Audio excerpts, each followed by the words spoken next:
it is interesting because we were both at the Champions League semi-final in Madrid. We were, yeah. And Diego Simeone basically said, yeah, Arsenal are interested, PSG are interested, Barcelona are interested. And you kind of thought, are they actually actively looking to sell him? Because why would he be saying something like that? But that's just Diego Simeone, I guess. They don't want to sell him. He's got €500 million release clause. There's been all that back and forth, very public back and forth between Atletico Madrid and Barcelona. The issue Arsenal have got, well, it's two issues, the price, but also he wants to go to Barcelona. Now, Atletico Madrid, number one, don't want to sell him. But if they did, the ideal scenario would be to sell him outside La Liga, which is why Arsenal are wise just to keep their interest alive in a player that could possibly be allowed to leave. And then it comes down to the will of the player again. If that deal gets sorted, does he actually want to go back to the Premier League, or is his heart completely set, as we believe it to be on Barcelona? The other player that you mentioned in dispatches earlier on, Nick, is Bradley Barcola. That is someone to look out for, I think, as well, because Arsenal are definitely interested. They retain an interest in him. This is alongside all the deals, like we said. Andrea Berta likes to keep his finger in a few pies. Yeah. So alongside the Morgan Rogers deal, they are looking at Bradley Barcola as well. And rather like Atletico Madrid, PSG are saying, no, this player is not for sale. But while they're doing that, they are very, very interested in Yan Diomande and trying to get a deal done for Yan Diomande to strengthen that attack. Now, if you go back to last season, in the biggest games, the quarterfinals of the Champions League against Liverpool, the semi-finals of the Champions League against Bayern Munich, the final itself in Budapest against Arsenal, it's Kvaratskhelia, Dembele, Desiree Doué who started all of those games. And it was Barcola who was the odd man out, and he came off the bench. Number one, is he going to be happy to do that again next season? But if Diomande turns up as well, how far down the pecking order is Barcola going to find himself? And it just seems to be a very, very good fit if Arsenal were to bring in someone like Barcola. Interestingly, I saw a report last week, and I don't know how much credence there was attached to this report, that Arsenal had actually approached the agents of Yan Diomande. Now, you can take that in two ways. Face value, yep, they want Yan Diomande. He's a fantastic player. They're interested in him. Or just PSG. Are you? Yeah.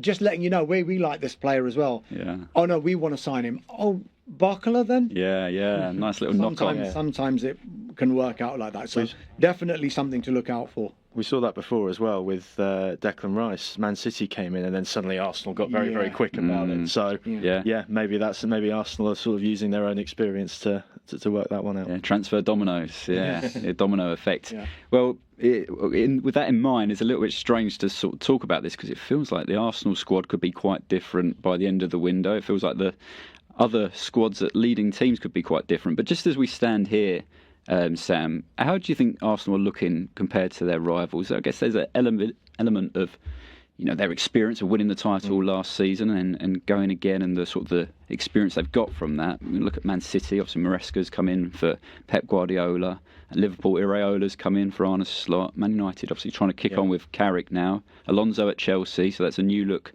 there, and De Zerbi at Spurs, who we mentioned, and Villa as well coming to this season as Europa League holders. But how do you think Arsenal sort of stand there in terms of thinking about what success for them next season is surely defending that title, isn't it? Yeah, absolutely. It's a stat that Arsenal haven't defended the top flight title since the 1930s in the Herbert Chapman days. Wow. Mikel Arteta likes those little stats. I think it was the Champions League semi-finals last year. Arsenal had never reached back-to-back semi-finals before, and Arteta was pushing that message a lot. So that will be the message for the Arsenal squad. Can you make history? Can you become the first team in nearly 100 years, from an Arsenal perspective, to go and retain the title? And of course, while a lot of Arsenal fans saw the Premier League as that utopia and sort of ending a long, long way, that disappointment of not getting the Champions League is probably still there. So he'll be definitely trying to go one better and try and win that Champions League for the first time. I think with Arsenal, you touched on it there. They're the only club out of the major clubs who aren't going through a rebuild. So you look at, you rightly said, Liverpool and Iraola, Manchester United even, they're working things out over Michael Carrick and also their midfield. I do think, though, that while there's probably a lot of reason to panic about not necessarily panic, but to be concerned about the start of this transfer window, because Mikel Arteta did say we want to be quick, we want to be ambitious, we want to be aggressive, and that clearly hasn't happened at the moment. There's probably a lot of growth in this Arsenal squad that still needs to be done from the players that are there. Can Gyökeres have a better season? Absolutely. Can Eze have a better season, more impactful season? Of course. So yeah, there's no real need to panic yet, but I think there's definitely a ceiling that needs to be done. Last summer, Arsenal raised the floor of the squad. Yeah. Arsenal now need to raise the ceiling of the squad. I think there is something to be said as well for continuity and sort of chemistry, cohesion, these things. Not very sort of sexy words, are they, in a transfer window? But look at Liverpool last summer. They spent an enormous amount of money to try and retain the title. So much excitement going into that season. And it backfired on them, didn't it, really?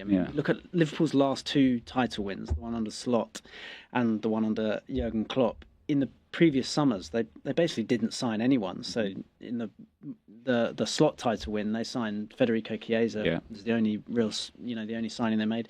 In the one before they won the title under Klopp, the only signing was Adrian, the backup goalkeeper on a free transfer from West Ham.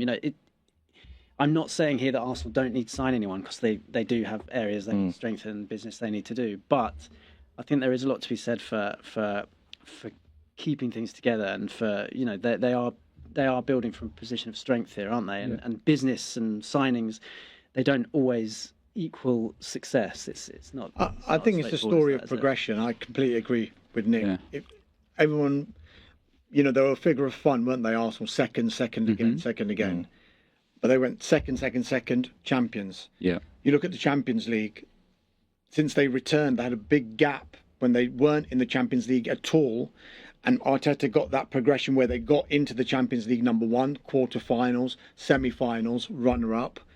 The next step is that to go on and win it. And totally agree with what Sam said as well. When you list all of the managers that have come into the big clubs, it looks like everyone else might be in transition, whereas Arsenal are just there. They've got the body of their squad, and as opposed to Liverpool last season, where Slot almost did his change a season after he'd arrived, Arteta's been there 6 or 7 years now, and now it's the case of evolution rather than revolution. Yeah. It felt like revolution at Liverpool.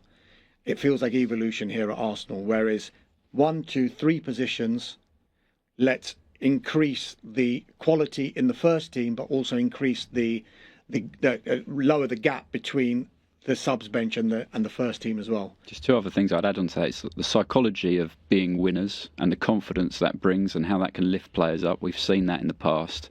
Also injuries. I think that was a big factor last season for Arsenal. And I know Arteta got a bit of stick for regularly flagging how many injuries they were suffering through the course of the season.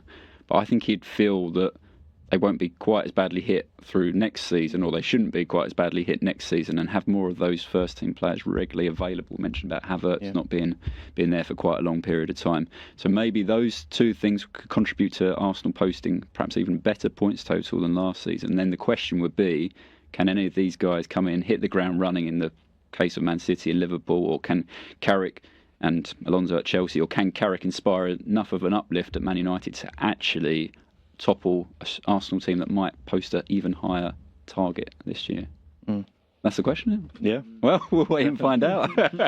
Arsenal start their season against Coventry on Friday the 21st of August. Their Premier League season, we should say. They might have another trophy in their pocket by then at the Community Shield against Man City. That's live on Sky, and of course you can stick with us on Sky Sports News, the Sky Sports website and the Sky Sports app through the summer to follow all these transfer stories we've been talking about and seeing how Arsenal shape up for the defence of their Premier League title. Thanks for joining us. Thanks guys for coming on. Been great chatting. We'll see you next time.